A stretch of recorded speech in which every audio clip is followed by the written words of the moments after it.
and welcome to the IBM Middleware Configuration for WebSphere Application Server plugin that's used with IBM UrbanCode Deploy. Now I know there's a lot of videos out on how to use this and how this process works, but I'm really going to approach this from a troubleshooting standpoint. So I'll go through the process, of course, but I'll then also point out to you things that you might not know, that you should know, and where to go when the process fails, and how to kind of troubleshoot it, or where you might go to find out why it failed. So first things first, we need to make sure that we have an agent available. Here we can see that I do. Next is to create a resource. I want to create a resource in which to add the agent to.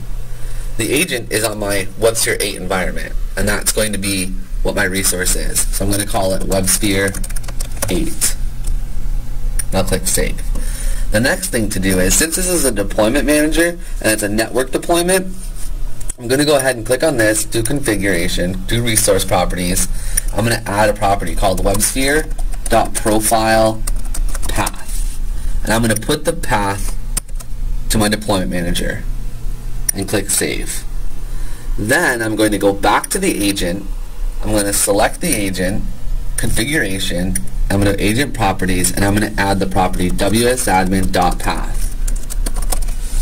And I'm going to put the full path to my wsadmin script, including the file extension, .bat or .sh, and I'll save. The next thing to do is to add the agent to a resource. What this is going to do is this calls a file method that goes out to the target system and checks to see if the wsadmin script is in the wsadmin.path we specified for the agent. So I'll go ahead and click Save. If that's true, we'll get a twisty here and we'll get our WebSphere cell. Now if you don't get a twisty there after you refresh a couple times, then you'll have to go back and check to see if maybe if you made a typo or something. But the important thing to note is that if you fix it and you come back here, the twisty won't automatically appear. You actually have to remove the agent, go here and delete the agent, and re-add the agent to the resource. That will kick off the method again. So now that we know that that worked, we're at our WebSphere cell. So the next thing to do is to configure our WebSphere cell so that we can connect to it. So I'll click on the properties and I can see here that the WebSphere profile path is filled out. That's from the resource when I added the WebSphere.profile path. If I hadn't added that, this would be blank, but it is just the WebSphere profile path. The wsadmin command path is from the wsadmin.path I entered in before. Now, I can either, one, take this and leave them blank for soap.client props, or I can enter username and password. It's also important to note that if using the SOAP client props, you actually have to delete the password. There can't be a password in there, and you'll have to hit save. In this example, I will use a password, or I'm not using SOAP client props, so I have to. I'll fill in the information,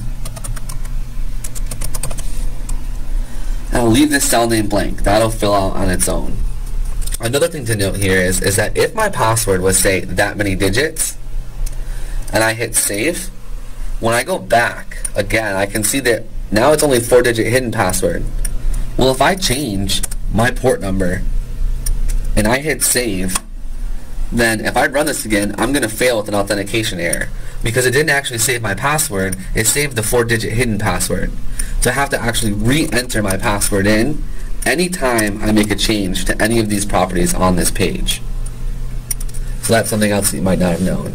Now, if that's all set up and correct, then I can do auto configure, click on here, WebSphere topology discovery, and click OK.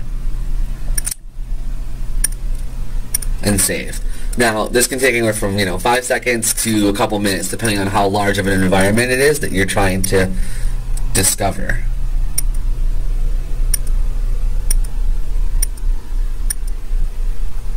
And so as you can see here, I have this, but that's not all I have, because it posts things as it gets them, not necessarily all at once. So if I refresh again, now that's the rest of my environment. So you can see I have a deployment manager and a server.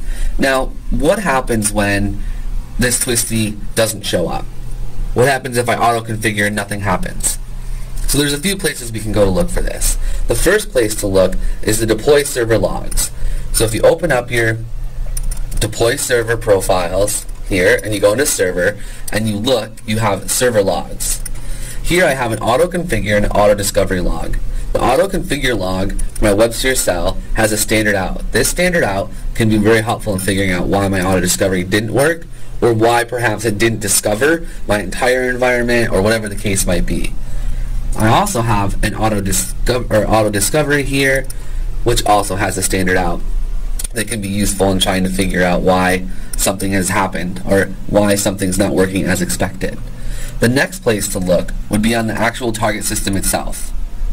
Now, the thing about this is that the agent doesn't really offer much information that's useful without logging turned on. So if you're like me and you've installed your agent into the running profile of your deployment manager, then you'll have something similar to this. Whereas if I go to the agent, I have log4j. If I open up my log4j, I turn all these to all, so that I get all the logging output I can. Then I can go back to the agent after restarting it, and it prints out much more information for me. So here's my logs, and now you can see my agent.out is quite big. That's another place to go to look for potential issues within the WebSphere configure. It's also good practice to, if you're having issues, make sure that you do the test connection with the agent.